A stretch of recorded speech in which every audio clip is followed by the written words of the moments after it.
Good. I think that's it. So I used to do these, I still do, videos for YouTube. And because it's YouTube and it's for posterity, then you've no idea. I have no idea when people are going to watch them. And I really like the way I started, which was good morning, good afternoon, or good evening, wherever you are. And so that's true, at least for Myron, it's good night where you are. I think most of us are in this time band that goes through Europe and down through Africa. So we're pretty much the same time, sort of Saturday morning. Anyway, welcome to this second in our series on the 5 stages of the path. And let's start today in the very, very best of ways with the right motivation, so that in this coming hour and a half together, we make good karma. Good karma as a group, good karma individually.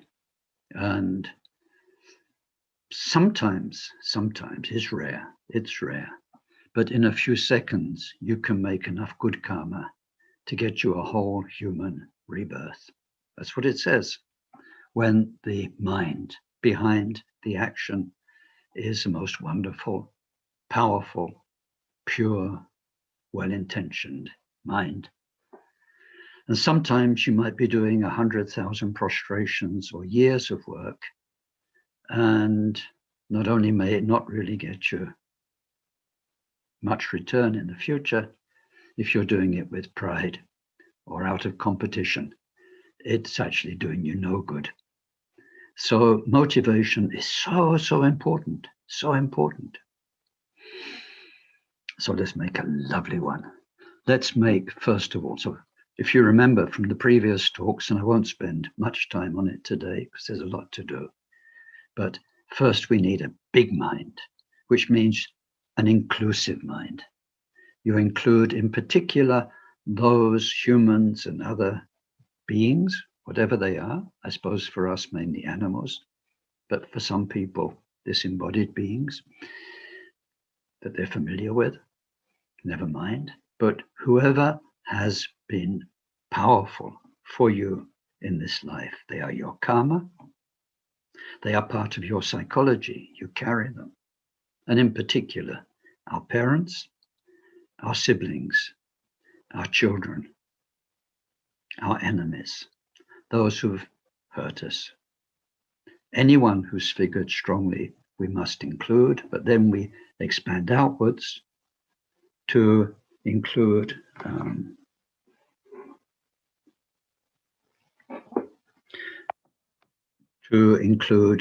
in the end everybody. But everybody is, first of all, it's endless, so you can't really get them into your mind. And then secondly, it's an abstract idea. We have to imagine everybody, whereas the people and the animals who've really figured in our lives, they are real for us. So anyway, we include them, big mind. We include them with a loving heart, and we try and feel the same love for every being that we include as we've ever felt for the person we have loved and cared for the most in this life.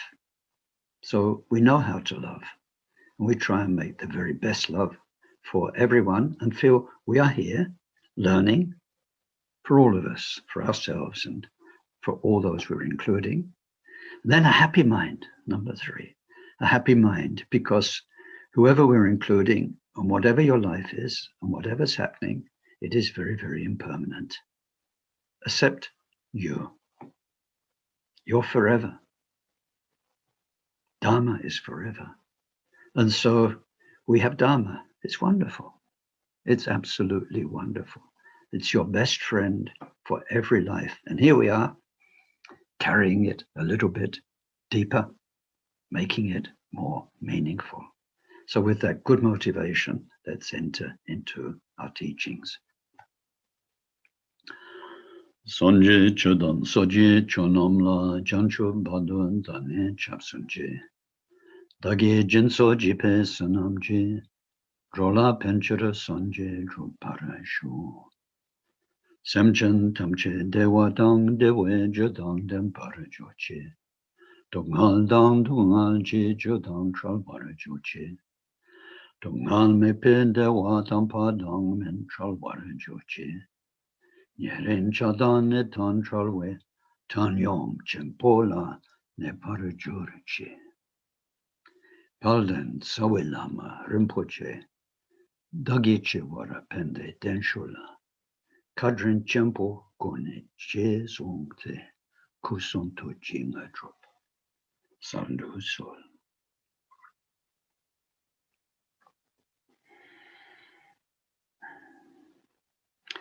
So we're in the second of our talks, and on the program, what it says is that this will be about the second of the 5 stages of the path.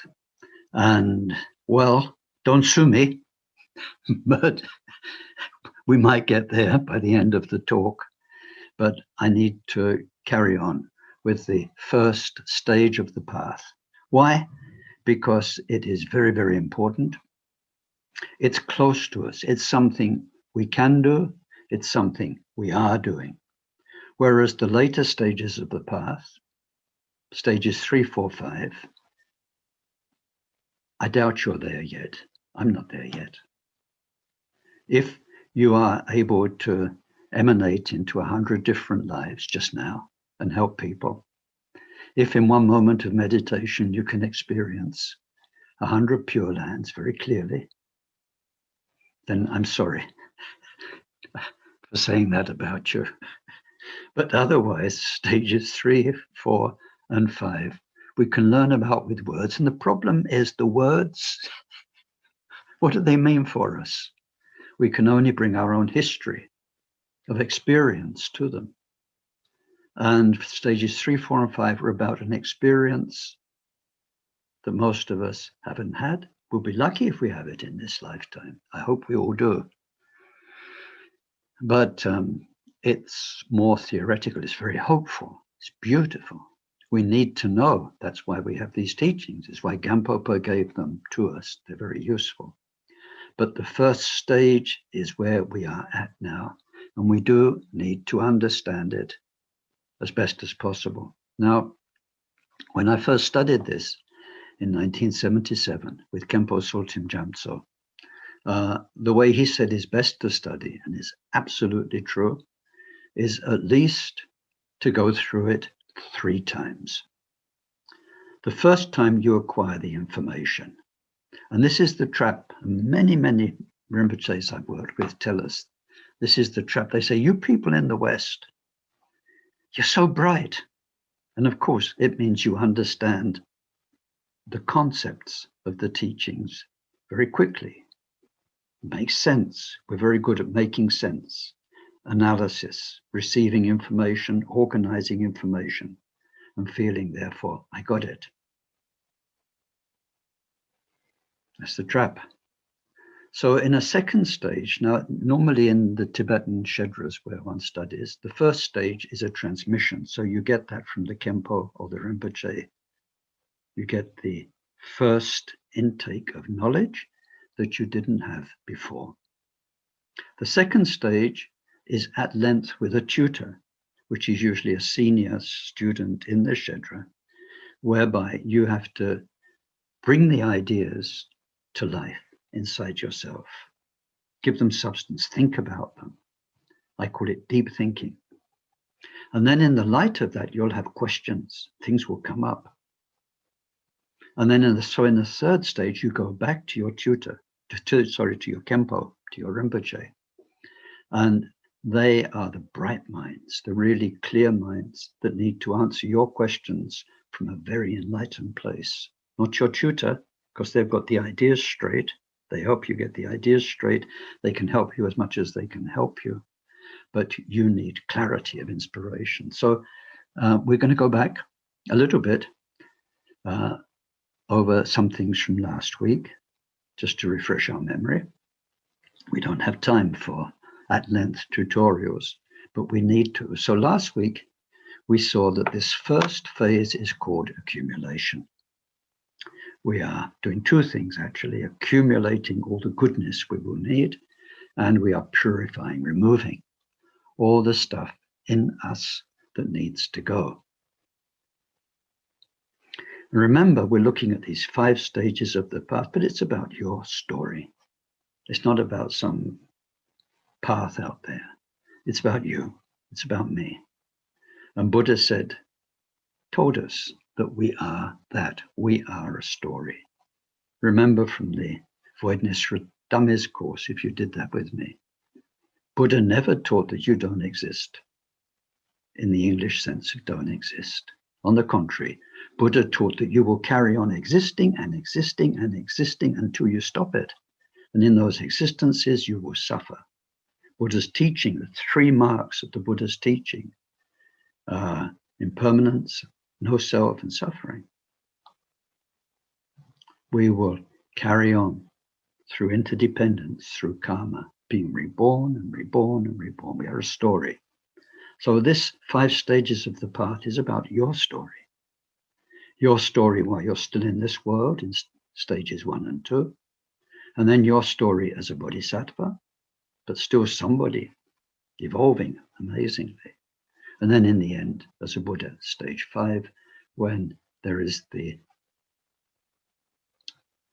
great expanse, whatever we call it. So it's about your story. And we saw that the first phase of accumulation is accumulation and purification, and that there are 12 factors of enlightenment, which are the tools we need. The tools we need. And that the first 4 of those are called the 4 mindfulnesses as the very foundation. 4 mindfulnesses. Now,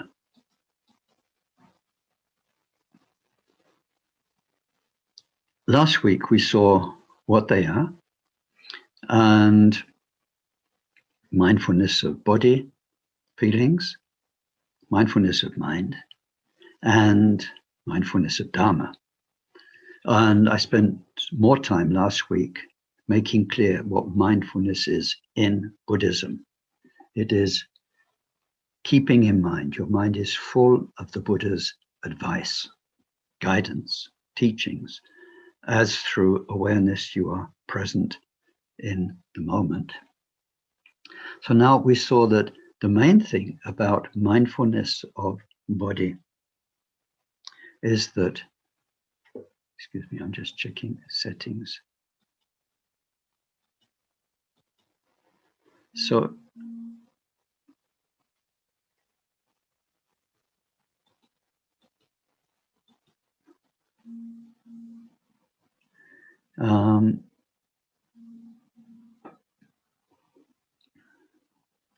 it's about the Buddha's teaching of us being incarnated as humans.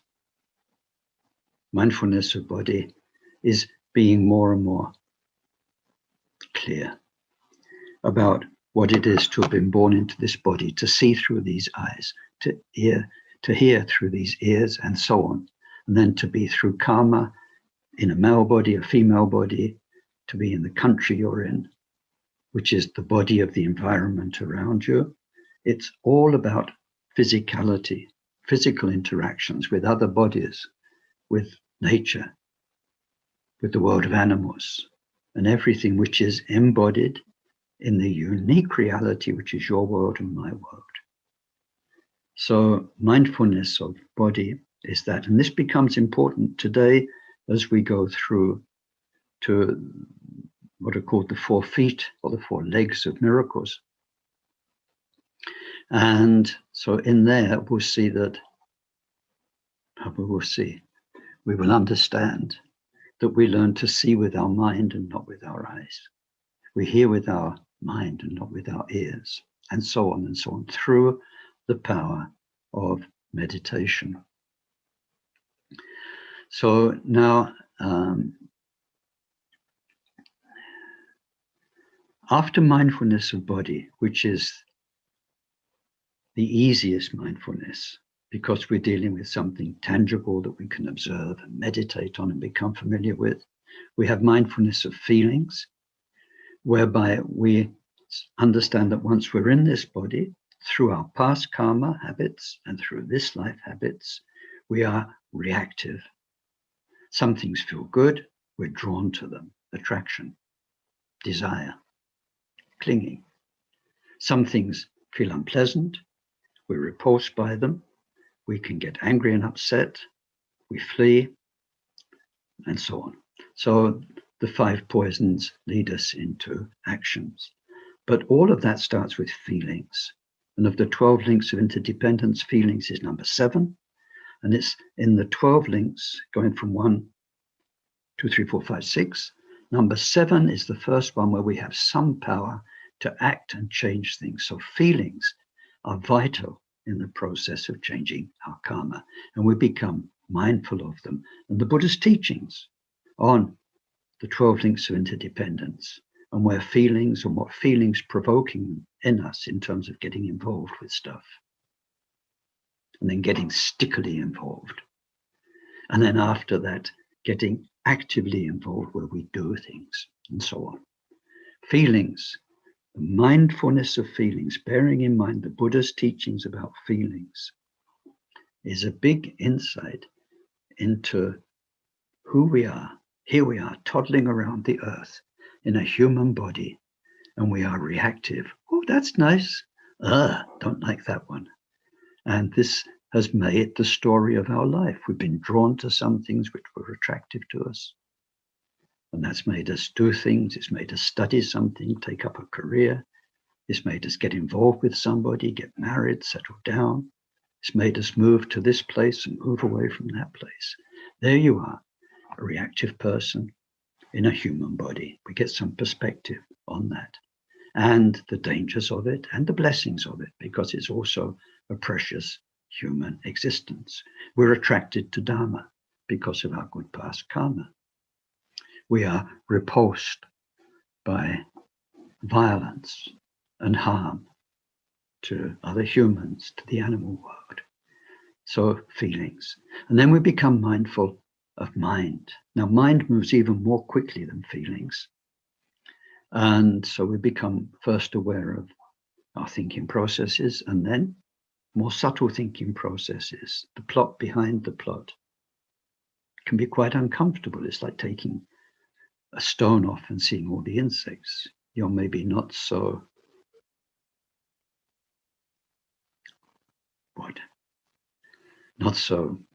good as you thought you were. Maybe you were kidding yourself a little bit. But anyway, we need to understand our mind, definitely.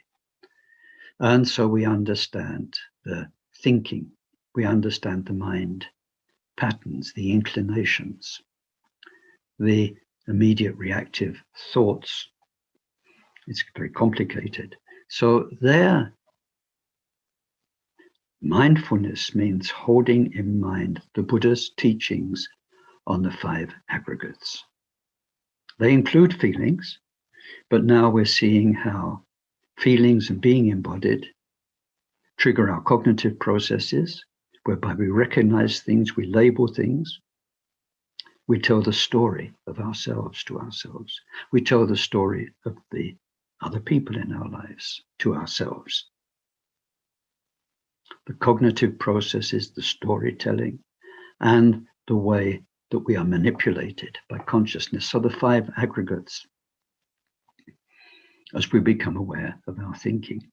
And then mindfulness, the 4th one of Dharma, is about interdependence, but the big story of interdependence. Now, there are 2 sorts of interdependence.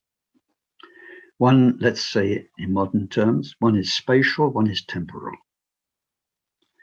Interdependence means that just now, through the miracles of technology, your eyes are looking at a screen, at images and sounds which are brought to you, via space, via the internet.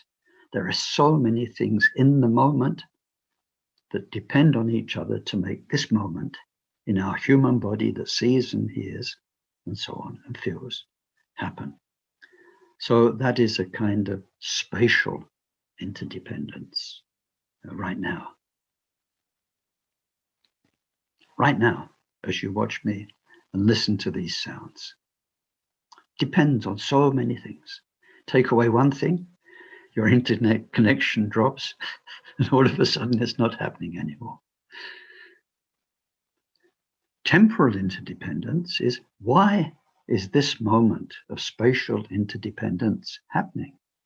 Because of karma, because of the past, and all of the causes in the past that made this present moment happen, and which gives us the potential in this moment to help make the future happen. So the Buddha's teachings on interdependence are vast, and they take a lot of reflection to understand. So we have those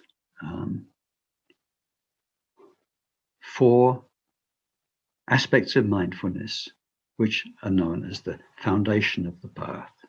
And we saw last week that because of those mindfulnesses, then not only are they the foundation, but once they have become tools, once you are truly mindful in the sense of being more and more aware moment by moment, never separate from either the Buddha's teaching as your guidance, or more particularly your guru's teachings for you, tailor-made as your guidance, then we move through each moment of the day more and more mindfully. That's not just the basis, but now as we go through the 4 major changes, which are called the 4 great eliminations in the text, mindfulness becomes our friend. It helps us to make those changes. So we saw last week what they were. They're fairly straightforward as titles. When you get down to the work, well, it's years and lifetimes of beautiful work, but not easy. So whatever is harmful that is in us, we need to get rid of. So many ways we can do that. And in particular, in our Kagyu tradition, if you're doing the 4 ordinary, 4 common foundations, and the 4 special foundations, this is the most efficient way on earth of dealing with what is harmful in you so that you can get rid of it. If we're not following a Vajrayana path, like Mahamudra, we're following the general Bodhisattva path, which is really what these teachings are technically about, then there's all the advice for the Bodhisattva, and in particular, 7-point mind training is the best of the best. It really is. And so in 7-point mind training, we've got 59 key verses, maxims that guide us. But amongst those, some I just like to flag up now because they're so marvelous. One, it says, because we don't want to arise in us the harmful things, the harmful feelings, the harmful thoughts, the harmful actions of body, the harmful actions of speech, and the harmful disposition in our mind. We don't want those to come anymore. So once teaching says, become like a block of wood. These days, I think we'd simply say freeze. As soon as through mindfulness, you catch your speech going to a harmful place, you stop. You're not going to say it. As your mind is going into damaging places, then you can't put your hands over your mind's mouth, but you just put the brakes on like an emergency stop in a car, and no, my mind is not going there. Hate, jealousy, resent, self-pity, all of these things that you know are poisonous, no. And then more generally than Atisha's advice about becoming like a block of wood, freezing, we have all of the third part of the 7 points of mind training, which is about using adversity as the path. Now, most of us, I see here, I don't think we've got one ordained Sangha member here today. Maybe listening to the YouTube afterwards, there will be. But most of us are in busy lay lives. And even if you are in the ordained Sangha, there's still adversity. Inside monasteries and nunneries, there's adversity. Now, making adversity our path is not a luxury that you can do from time to time.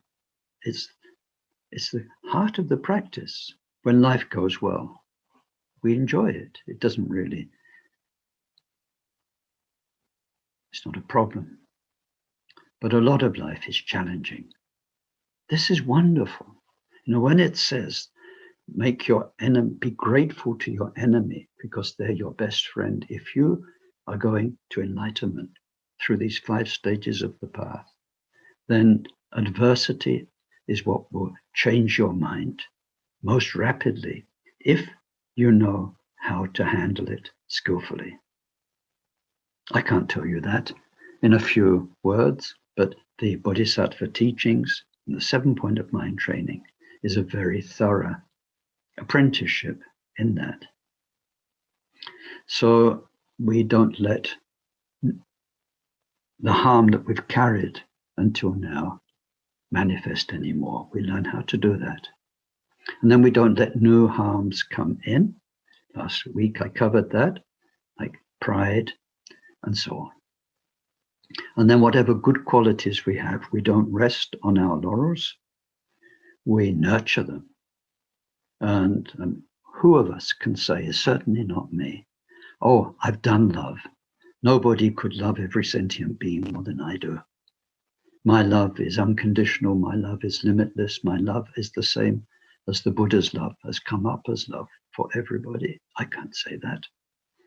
So we still have some work to do. It's wonderful that we can love a little bit. It's a blessing. But we do need to make that blessing stronger and stronger. We can meditate, but can you meditate like Milarepa? I can't. And so we've got some way to go. So whatever qualities we have, we nurture them. I saw in Zimbabwe some vermiculture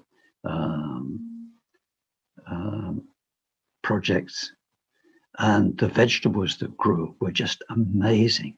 They were huge and so green and so vibrant, you just wanted to eat them straight away. I mean, that they were vegetables, the most nicely nurtured vegetables I ever saw. So whatever good qualities we've got in us, we need to do, put a lot of manure onto them and let these good qualities grow and grow and grow. And then so many good qualities we don't yet have. We need to acquire them. We even need in the first place to learn what they are. So last week, we sort of covered that. It's huge because these 4 eliminations, getting rid of the harm you've got, not letting new harm in, nurturing the good qualities you have, bringing in new good qualities. It's truly the bulk of the work of this lifetime. And it becomes goodness. You become a good Dharma person. You are rich in qualities. Like somebody comfortable with wealth in the bank. You can do things. You will never get Buddha wisdom, Bodhisattva wisdom, praja or jhana if you don't have that goodness. You will get knowledge. You can get lots of brilliant knowledge. You can write on Facebook all about the wonderful things you've understood and about all the great teachings. Knowledge you can get. Wisdom only comes from goodness.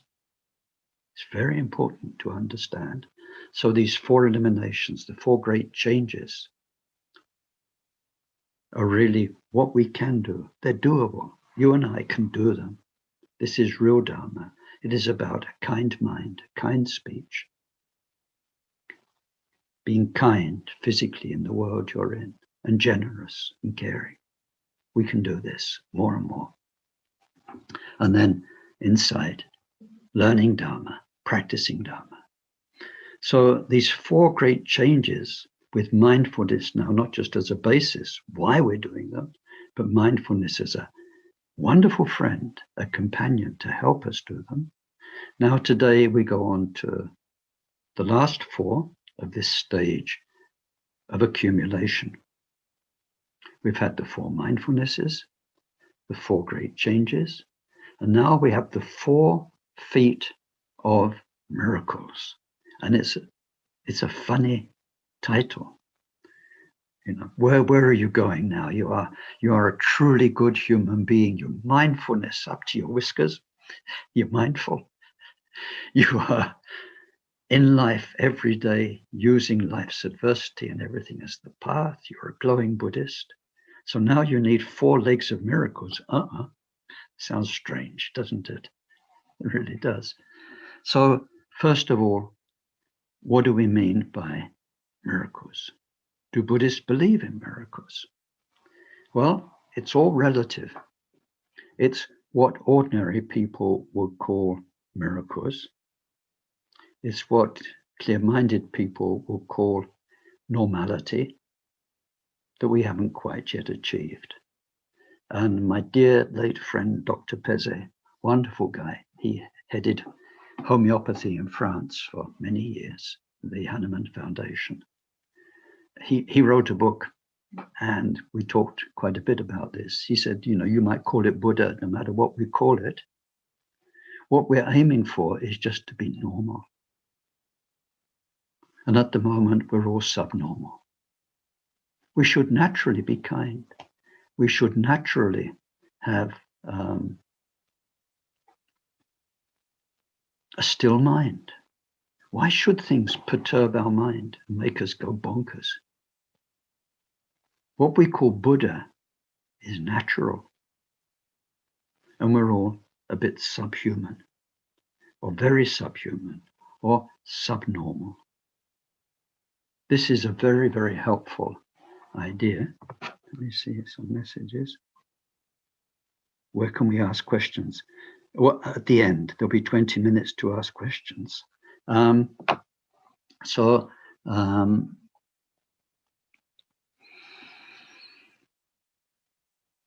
What is normal is to have a mind which is so clear that it perceives many things that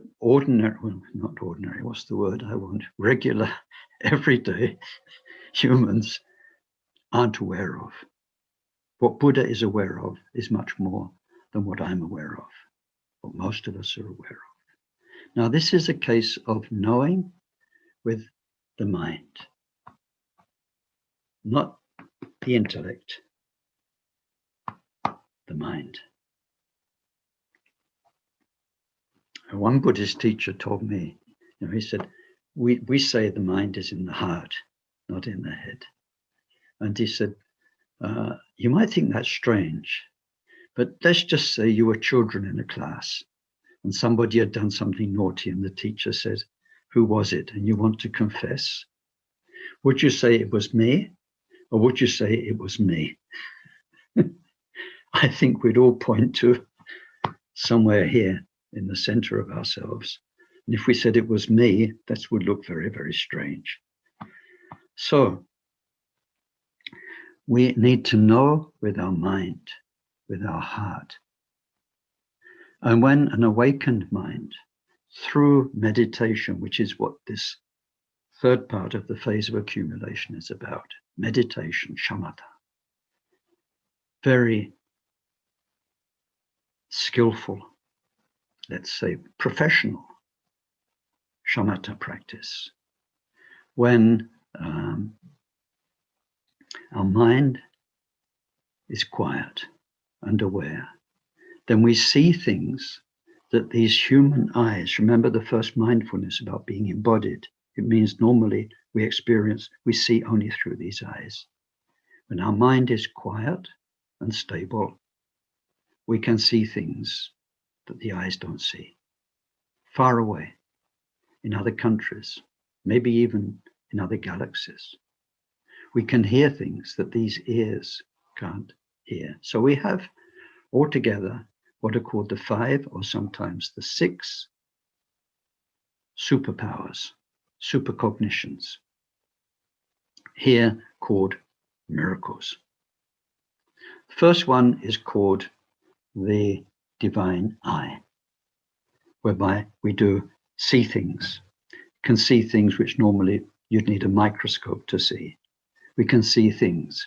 I knew one Lama who said when he looked at aeroplanes flying low in the sky, he could see the people inside. Because his mind picked up on the people inside, and because his mind was clear, it gave his brain the image. This is how it happens. So the mind is aware. Second one, we can hear things, teachings, the whisperings of the dakinis. We can hear what people are saying far away. We can hear what these earthly ears cannot hear. For these first two, let me tell you what Akon Rinpoche told me about the first Jamgon Kongtrul Rinpoche. He was in retreat for quite a lot of his life, but he was famous for writing letters. Now, letters took a long time to be delivered because they didn't have a postal service. But if a Lama or a Rinpoche was doing something they didn't ought to do, or doing something badly, he would just know in his meditation, and he'd write them a letter. So Jamgon Kongtrul Rinpoche's letters to Lamas became quite famous. What you didn't want to do was to get a letter from Jamgon Kongtrul saying, I wouldn't do that if I were you. And so it's because his meditation was so good, so clear, that he just simply knew. But it was as though he saw it with his own eyes. So clear seeing, clear hearing, and then knowledge of other people's minds. Now, this isn't scrying or prying, and it just is a bodhisattva's tool. Now, this power comes through shamatha. Shamatha is not just Buddhist. Shamatha means you focus your mind, and if you focus it well enough, certain qualities emerge. Now, if your motivation is evil, then certain qualities of these superpowers can be used for evil. It's simply a mechanical result of holding your mind in one place. And when Gampopa teaches karma, and the karma of shamatha meditation is called the karma of immobility. And even if you can meditate so well and hold your mind so still, it does not mean that you are good. It means you can just hold your mind focused. And whether that's used for good or for evil depends on where you're going, depends on your morality, and so on. We must be very careful with the one-pointed mind. It's the most beautiful tool when used for good. We must make that, and in itself, it's neither good nor harmful, which is why we always start our session with good motivation and we dedicate at the end, because shamatha is karmically neutral. Very interesting. We don't have time for it today. And Gampopa's teachings on it are excellent if you get the chance. So anyway, knowledge of others' minds, number 3, is used by a bodhisattva so that when a student comes, a disciple comes, and they say, Rinpoche, so-and-so, so-and-so, they usually don't tell the whole story. They usually tell their rather colored version of the story.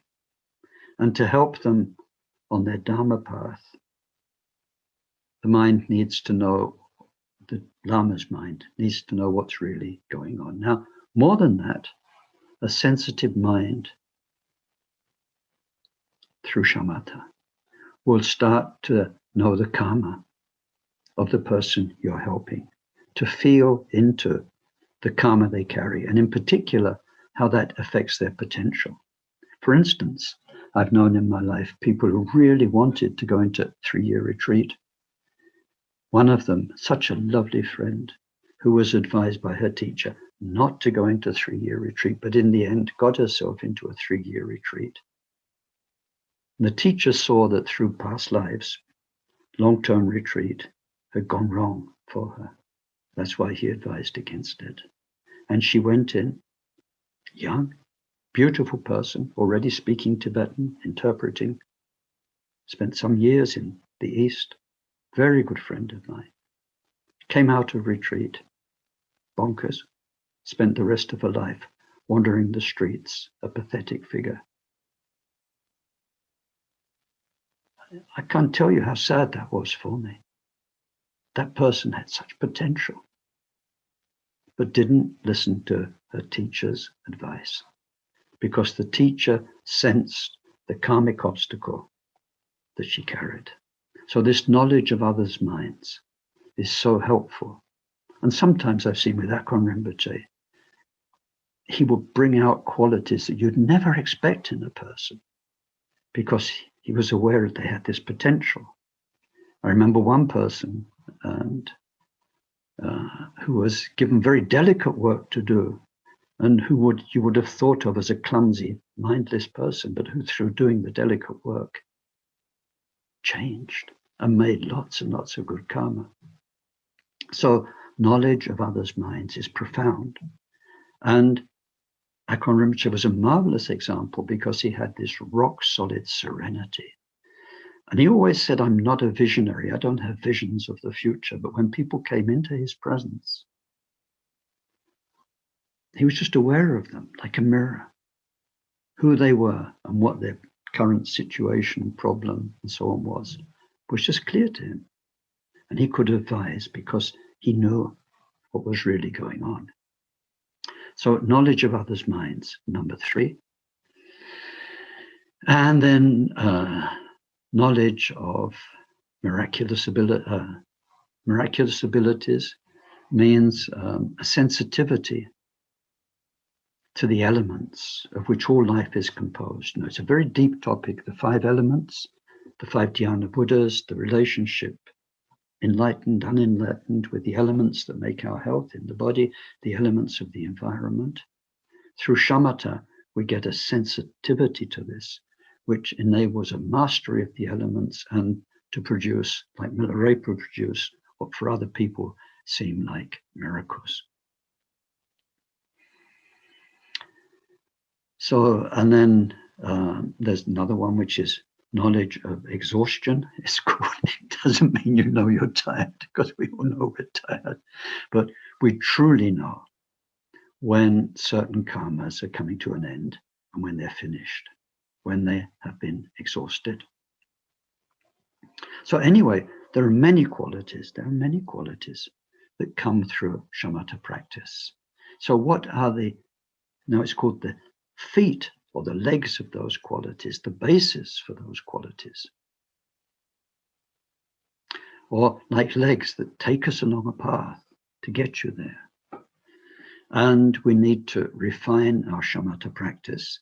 And in order to do that, we need to overcome on deeper and deeper degree levels, to deeper and deeper degrees, 4 obstacles.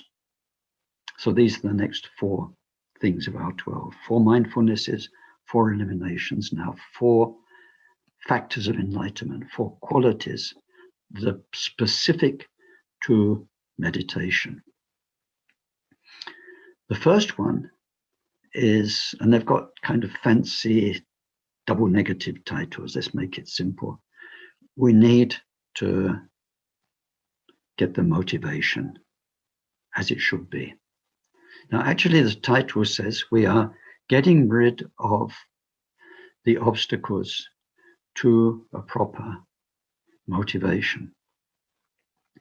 And although, of course, we have the bodhisattva motivation, we have a lot of teachings about motivation. Here it means the actual motivation to meditate. It will go with the next one, which is diligence. But the opposite is procrastination, whereby we put meditation off, excuse me.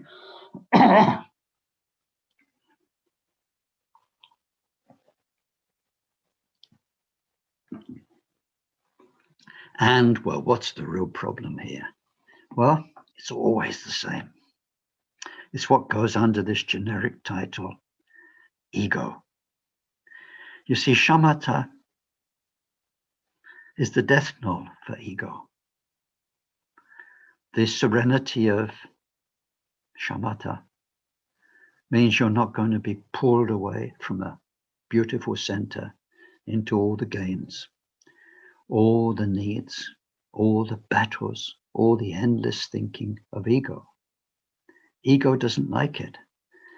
If we make ego one thing, which is not, it's a sum total of many changing things, but nevertheless, let's make it one thing. And you will see, and I'm sure you've seen this, because I think most of you meditate, it's so clever at getting you away from that cushion. You've got to get to Tesco's or whatever your local supermarket is, or you've got to do this, or I must do that. And so the motivation is not there. Now, of course, for bodhisattvas, we're talking about the bodhisattva path. The motivation that will get you to the cushion is you love and care for everybody so much. And you know that the main thing you can do for them is to sort out your mind. And the number one tool for sorting out your mind is meditation practice. Nothing compares. In the end, we want wisdom, but you won't get the wisdom without the meditation. And so because we love others so much, we have the strength to override ego's tendency to go and buy an ice cream rather than sit on the cushion or whatever it is. And all of its subtle levels. Now, in particular, there's one obstacle here that comes up a lot. I've seen in people. And it is the one that says, I'm too tired to practice. It's the one that says, I'm too upset to practice. It's a feeling that you need to be on your best behavior. You need to be good enough to sit on a cushion and practice. And it's the opposite. It's when you're upset. It's when you feel tired. It's when you'd have the normal reasons that you tell yourself not to do it, that the effort is really very, very helpful. So even if it's, if you're very tired, you can lie down, but rather than lie down and rest, lie down very quietly, calmly, do simple meditation, breathing meditation. Remember your guru, do a bit of guru yoga, whatever it is. So anyway, whatever are the obstacles to being motivated to practice, and they get more and more subtle. And then when we're doing the practice, which ones do we do? This becomes immense. And there's some people, there's arguments, do I do my favorite practice? Because I do that very nicely. And then that one, I'm always uncomfortable with that practice. But why are you uncomfortable? Could be two reasons. Maybe you're uncomfortable with it because it's not really for you. Fair enough. It's ideal for somebody else, but you're not comfortable because it's not for you. But you might be uncomfortable because we're dealing with ego. And this is the one, it's ego that's uncomfortable. Because this could be just the remedy you need. And so we can very comfortably sidestep and, no, I'll just do a little bit of loving kindness for all sentient beings rather than a bit of chirp or whatever it is. I mean, that's for you to know. So anyway, the first thing is overcoming all these obstacles to motivation. And then second is about diligence. It goes along with the motivation, but the obstacles to diligence need to be removed. Now, diligence, and I'll do this terrible thing I do, but it gets the message on. Diligence. Diligence means you've got energy to do something. You have fervor, you have enthusiasm to do something because you like it. And again, it's the same thing. Ego doesn't like Dharma. Diligence, which is a profound thing, doesn't mean hard work. That's a secondary English language meaning. The root of diligence is the same etymological root as delight. And when you like something, you can't get enough of it. The energy wells up. And when you don't like it, you get drained, you get sick because you're doing something you don't like. So we remove the obstacles to delight in our Dharma practice. That's quite subtle. And usually to do this, we need some help. We need the help from our teachers. We need the help from gurus and so on. So there will be obstacles to delighting in meditation. Now, as meditation goes deeper, you'll probably be confronting your own karmic obstacles, which are maybe manifest in the life around you, or maybe simply manifest inside you when you come to meditate. Meditation can be a difficult place to go to. And so we need to find this strange delight in Dharma. It's like, it's compared, I mean, in the scriptures, they didn't say going to the dentist because they didn't have the dentist that we've got. They said the delight of a minor operation. But I think these days we'd say going to the dentist. So you've got an abscess or you've got a tooth, and you know when you go there, it's going to be, they're going to stick a needle in you, and they go like this, or you're going to have to hold your mouth open when you want to swallow, and all these kind of things. But you are so happy at last to sort out your tooth that behind the pain and the discomfort, there's a joy. Now, we can't call it a masochistic joy, although some people might. But sometimes when we are truly practicing Dharma, it's not easy. It's not easy. But there is a joy because we know we are taking ourselves in the right direction. We have to swallow hard. We have to accept many difficult things. But in the long term, it's so good for everybody and it's so good for ourselves. This is delight in the path, delight in Dharma. It's why we study Naropa's 24 difficulties with his guru, why we read Milarepa's story about building the houses, because it is so hopeful, it's so inspiring. So we remove the obstacles to diligence. And then we need to remove the obstacles to concentration itself. Just looking at my notes because time's ticking by and ticking by too quickly. Third sort of obstacle is obstacle to, what can we call it?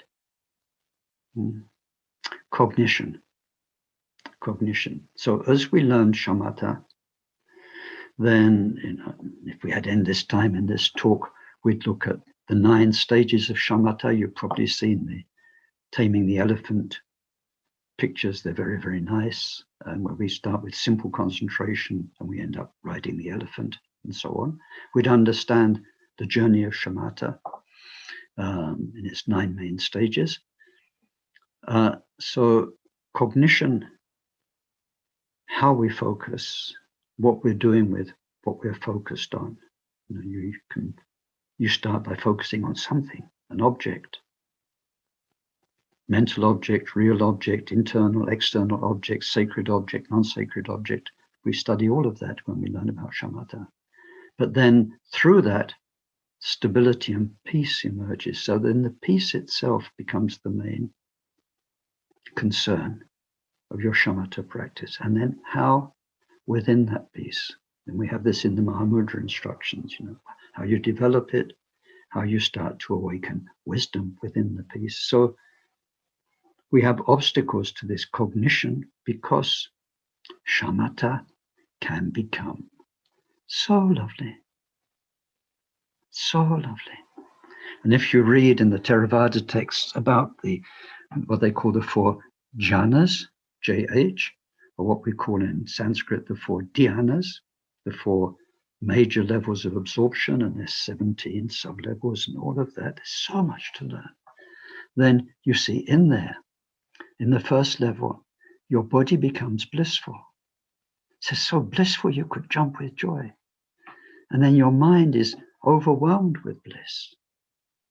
Now, from our point of view, that sounds pretty good, but it's just beginner's shamatha, because bliss needs to go. It gets in the way of equanimity, which is a much finer, much more useful attainment. But anyway, shamatha becomes very pleasant, and we can go into it for its own sake. And don't do that.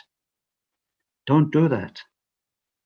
It could be a detour that costs you, well, up to hundreds of lives. It's called, for a bodhisattva, the obstacle of the lure of shamatha.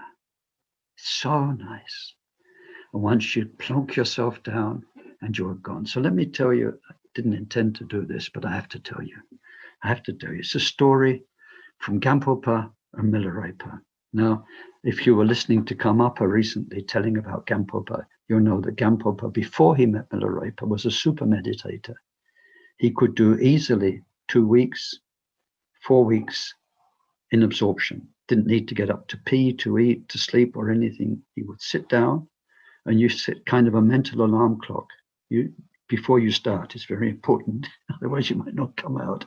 You set an alarm clock, like 1 week, 2 weeks, and then you go into absorption. It means your eyes, all the senses don't work anymore. Your mind is internalized and absorbed. So he could do that for up to 7 weeks. Now, not many people can do that. So he was pretty, aware that he was a very, very good shamatha practitioner. And when he eventually got to receiving meditation instruction from Milarepa, if I can make the story a bit like storytellers do, a bit more vivid than it probably was. Milarepa asked him what he did by way of meditation. And Gampopa told him. And then Milarepa, being very direct, he said, well, show me. So, and teachers do this sometimes. So all of a sudden, as it happened to me, you have to kind of sit on the spot and do your very best meditation so that they can check you out.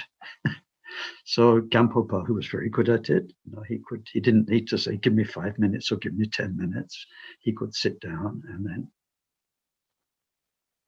be calm. And so Milarepa said, after a little bit, he said, okay, so how long do you do that for? And Gampopa, probably quite happy to give the answer, he said, oh, I can do up to 7 weeks. And Milarepa says, what? What? You waste 7 weeks like that? And he was really, and so that must have been, and it must have been so dramatic for Gampopa. And it bust his building. And so he said, and so then Milarepa said, I'll show you how to meditate. So then the tables were turned. It was for Gampopa, with his very sensitive, awakened mind, to experience what Milarepa transmitted to him. So Milarepa sat and shared his mind with Gampopa. And Gampopa he said he was so devastated. He could see Milarepa, with dreadlocks and dirty, and sometimes he didn't have any clothes. Sometimes he had a bit of cloth wrapped around him. And there he was. Gampopa was a very smart monk, in his robes, and very, very, very proper. He started taking his clothes off because he wanted so much to be like Milarepa. He started saying, all I want to do is be like this. And Milarepa had to calm him down and say, no, stop. Keep your clothes on. Stay exactly as you are. Stay a monk. But your meditation, really seriously, you can waste so much time. And then in the scriptures, more classically, it says that when we get involved with the bliss of body and mind in meditation, and then even more than that, beyond the bliss, when we get involved with the serenity and the equanimity, we can spend hundreds and hundreds of lives just getting more and more calm and completely disengaged. So that's a long story. We won't go there today. So then the third obstacle we need to get over is cognition. Where is the intelligence of our mind? Where is it being held? Then the fourth obstacle is to analysis, which helps this third one. We need to have, as we meditate, a kind of a background CCTV that in general is sending in quality control reports to headquarters about how Ken's meditation is getting on. We need to be analyzing, and in particular, because the whole thing, you can never get away from it. The whole thing is about, is your ego getting less? Is your love and compassion getting more? Are you really becoming wiser or not? So this background analysis, more than anything for the Bodhisattva, is to make sure you're going the right way. You're not going the wrong way with shamatha, which could make you very wrong if it's not impeccable. So we have those 4 feet of meditation. Now, today, let's move on very quickly to the second stage of the path. Now, this second stage, which is called, pick your own word, integration, fusion, means that our awareness is being integrated with or fused with the wisdom of voidness. In the 5 stages of the path, it's number 2, but it doesn't mean you need to finish stage 1, which by now you've seen is a lot, before you can go to stage 2. They are practiced in parallel. Now, in Kagyu tradition, in Mahamudra, this is the teacher's choice, it's the guru's choice. You introduce the disciple to voidness as the mind becomes ready. Not too soon, but not too late. It's a one-on-one decision. But here we're looking at a theoretical outline of the path. So in that, we have now this mind which is becoming good, which is mindful, which is purifying itself and bringing in good qualities, and which is cultivating excellent shamatha meditation. Now it is fusing with voidness. Fusing with voidness. If you remember, our first stage of the path had 3 phases: lesser, middling, greater. Mindfulness, changes, feet of meditation.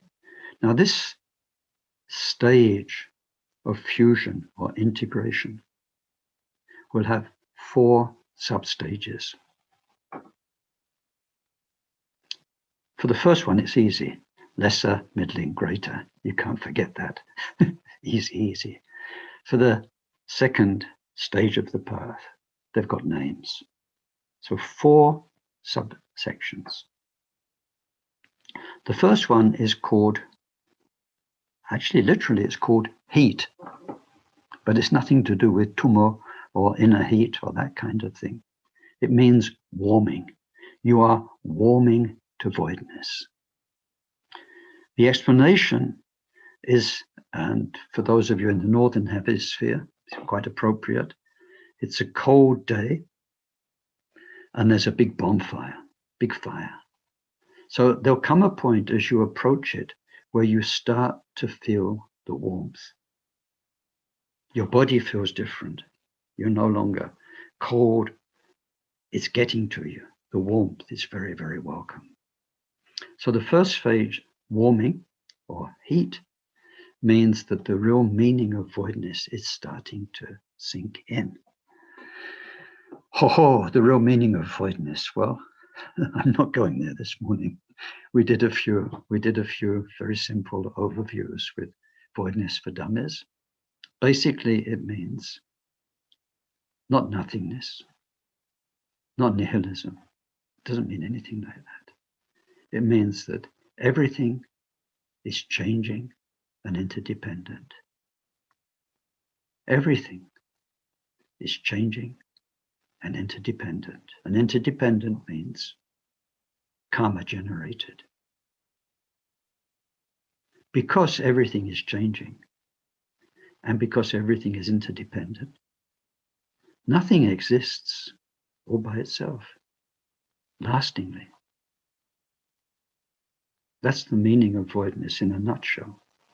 It's not about blank space. It's not about nihilism. And so, how does that manifest to a mind that becomes warmed up, starting to get the message? Is that everything starts to seem more and more like a dream.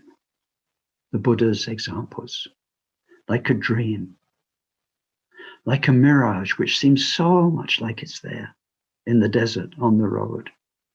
Looks like water, looks like it's over there. What's over there?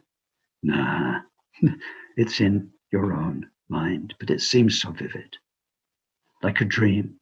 When you're dreaming, it's so real, you can be so scared. You can be so delightfully blissful. You can fly in a dream. If ever that happens, it's such a lovely experience. You can't fly in the daytime until you wake up and you realize, well, what was doing it? Your mind. So anyway, like a mirage, like what's generally called a magic show, but it actually means hypnosis in the old texts.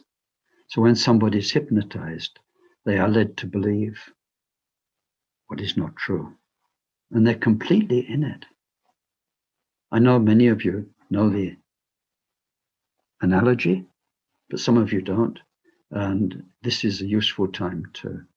So when you see so often, like a magic show, like a conjuration in Buddha's scriptures, what did it mean? It was about traveling hypnotists. Now you've got a world with no TV, no cinemas. At the best, normally you've got storytellers. But one up from a storyteller is a storytelling hypnotist. So it says what would happen is the hypnotist turns up in the village. People paid whatever they paid, money, goods, to be hypnotized. And so from a distance, what you'd see is people gathered around the hypnotizer who had stones. And then he put them under hypnosis and moved the stones. But for the people under hypnosis, they'd be seeing the stories of the gods, the chariots of the gods, the Deva realms. For however much money they paid, they'd be actually there. Just like when we go to the cinema, but this is full Dolby surround, panoramic, IMAX, whatever. You're hypnotized, you're there. And so people, you'd see the hypnotist moving the stones and people going, oh, ah, oh, ah, oh no, oh no, oh no. When in fact, there's just a guy moving stones. So the Buddha used this. It's such a vivid example for samsara and the way our minds delude us. So warming up is starting to get that message. Stage 1. Stage 2 is called, quite optimistically, peak or summit. Now, it's not about a peak experience. It's described like this. If you had a sort of child's drawing mountain, perfect pyramid, as you go up the mountain, the bulk of the mountain gets less and less, and the space gets more and more, until when you're on the top, you're on the pinnacle from where you can see all the landscape better than anybody else. And you are totally surrounded by space, which is without limitations. And there's no higher you can go. So peak is about this. Now you've warmed up to voidness, you've got familiar with voidness, and so on. We'll look more at that next week. That now you are sort of pretty much getting there intellectually. You've understood a lot, and your meditation experience is nourishing that understanding. That's stage 2, peak. Phase 3 is called forbearance. Remember, always remember, we're talking about getting rid of ego delusion. Forbearance means you can take it. Your delusions of me have been threatened, have been undermined, they're falling apart, And if all goes well, you're loving that fact, even though, ouch, ouch, ouch, it hurts, it hurts, it hurts. So being able to take it or not is about this third phase. And of course, the ego gets destroyed on deeper and deeper levels. You look at Milarepa's story with Ray Trungpa. You can see Ray Trungpa, who was a very great meditator at Siddha, still he needed his ego to be slapped around the face, which Milarepa did admirably. So forbearance. And then you get the fourth phase, is called the highest worldly thing. You cannot go any further while you're still under the power of karma and being reincarnated. So we'll stop there because I need to leave time for a little bit of discussion. And we'll pick up on this phase of fusion with voidness and what are the 5 faculties we develop that help us through that, the 5 friends that become later on 5 powers. So we get 10 of the factors of enlightenment, 5 faculties which become 5 powers. So let me now